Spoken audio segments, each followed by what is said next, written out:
السلام علیکم، Pakistani news channel سے آپ کو خوش آمدید کہتی ہوں۔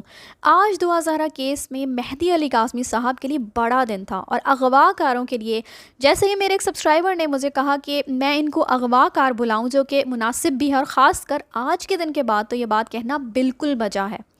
اچھا جی، آج ہوا کچھ یوں کہ نکاح خواں اور گواہ کی جو بیل مسترد ہوئی تھی اس پر آج عدالت نے فیصلہ جاری کیا ہے اور اس نکاح کو متنازع قرار دیا گیا ہے۔ آج جب عدالت میں اس کیس کی سماعت ہوئی تو عدالت جبران ناصر صاحب کے دلائل سے اتفاق کرتی ہوئی نظر آئی۔ پروسیکیوشن کے مطابق غلام مصطفیٰ نے نکاح پڑھایا اور گواہ اصغر علی تھا۔ پولیس کے مطابق ظہیر نے دعا کے ساتھ نکاح کیا ہے۔ پولیس رپورٹ کے مطابق دعا کی عمر 15 سے 16 سال کے درمیان ہے۔ عدالت نے دستاویزات چیک کی، جو دستاویزات میڈیکل رپورٹ اور پولیس کی جو رپورٹ ہے اس کے مطابق دعا کی عمر 15 سال ہے۔ اب یہاں آپ یہ دیکھیے کہ عدالت نے بھی 16 سال نہیں کہا، 15 ہی کہا ہے، جبکہ لائیو سیشن میں کچھ لوگ اپنی ناقص عقل و تجربے کی بنیاد پہ 16 سال کنسیڈر کر رہے تھے۔ عدالت مزید کہتی ہے کہ تمام ملزمان کو آئین کے آرٹیکل کے تحت بنیادی حقوق ملنے چاہیے، لیکن اس کے ساتھ پولیس تفتیش کا بھی حق رکھتی ہے۔ اس کے ساتھ چونکہ جوڈیشل مجسٹریٹ نے ضمنی چالان جمع کروانے کا آرڈر بھی دیا ہوا ہے، اس لیے ان ملزمان کو ضمانت نہیں دی جا سکتی، کیونکہ انہوں نے جو ضمانت کی درخواست دی ہے وہ قبل از وقت ہے۔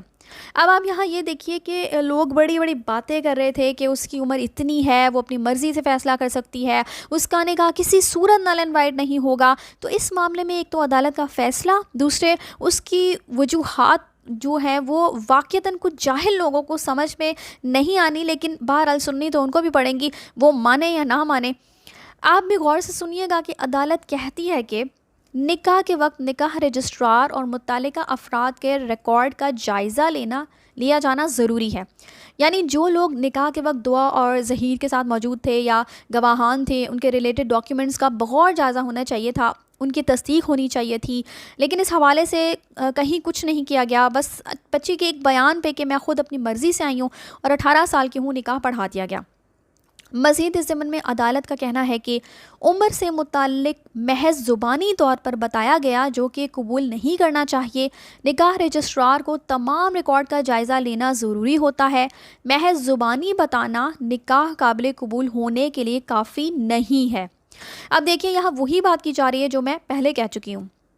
عمر کے حوالے سے جب نادرہ اور دیگر دستاویزات موجود نہ ہو تو نکاح نہیں پڑھانا چاہیے۔ یعنی لڑکا لڑکی دونوں کے پاس نادرہ کے ڈاکیومنٹس نہ ہو یا باقی متعلقہ افراد کے پاس نادرہ کے نہ ہو ڈاکیومنٹس، جیسے کہ نیکوب کارڈ یعنی CNIC وغیرہ نہ ہو، تو نکاح نہیں پڑھانا چاہیے۔ نکاح خواہ نے دستاویزات کی تصدیق نہیں کی، یعنی کیس میں بغیر ڈاکیومنٹس کے ویریفیکیشن کے ہی آرام سے نکاح پڑھوا دیا گیا۔ اصغر علی نے بھی ایک متنازع نکاح کے گواہ کی حیثیت اختیار کی۔ اغوا کا جرم قابل ضمانت نہیں ہے، سنگین جرم ہے، یہ مغویہ کے نفسیات تباہ کر سکتا ہے۔ اب آپ صرف اتنا دیکھیں اور اتنی بات ذہن میں رکھیں، اس عدالتی فیصلے کے مطابق ان دونوں نے نکاح خواہ اور گواہ نے سہولت کار ہونے کی حیثیت اختیار کی ہے، کیونکہ جیسے ہم سب اس بات پہ زور دے رہے ہیں کہ دعا سے سب کہلوایا جا رہا ہے، وہ انڈر پریشر بہت کچھ کہتی ہے جو بظاہر نہیں دکھتا، لیکن اس سب کچھ سے اس کی دماغی حالت متاثر ہو سکتی ہے اور یقیناً ہوئی بھی ہے۔ تو اس سب کو عدالت نے سنگین جرم قرار دیا ہے۔ تو ابھی ان سہولت کاروں کے جرم کو سنگین کہا گیا ہے، تو ذرا سوچیے ظہیر عرف مالی اور فیوچر کا ہونہار ڈاکٹر، اس کے ساتھ اب جب کیس کی سماعت ہوگی جو 21 جولائی تک ملتوی تھی، بما شبیر اور اس کی ماں کے، جبکہ CDR بھی پیش کی جا چکی ہے، تو ان کی اب کیسی درگت بنے گی اور ان کو بچانے والے وہ نام نہاد یوٹیوبرز، ان کے منہ پہ کیسے زوردار تماچا پڑے گا انشاءاللہ فیصلے کے بعد، کیونکہ ان کا جرم تو سنگین تر ہے۔ عدالت مزید کہتی ہے کہ بچی کے اغوا کا جو معاملہ ہے وہ مغویہ کے خاندان کو عوام کے سامنے شرمندگی کا باعث بناتا ہے۔ یہ میں نہیں کہہ رہی، عدالت کہہ رہی ہے۔ اب بھی چند بے خیرت لوگوں کو سمجھ نہیں آنی کہ مہدی علی قاسمی کو لوگوں کی طرف سے کیا کیا باتیں نہیں سننے کو ملی ہوں گی، کس قدر پریشر میں رہا ہوگا وہ بندہ بھی، لیکن ان گھٹیا یوٹیوبرز کے مطابق وہ اپنی بچی پہ ظلم کر رہے ہیں اور ان کو ظہیر اور چوہے سے اچھا داماد نہیں ملے گا۔ زبردست۔ عدالت کے مطابق یہ ایک بدنما داغ ہے، یہ ایک فرد کے خلاف نہیں پورے معاشرے کے خلاف جرم ہے جس کا سامنا خاندان کو کرنا پڑ سکتا ہے، اور یہ ایک گھناؤنا جرم ہے۔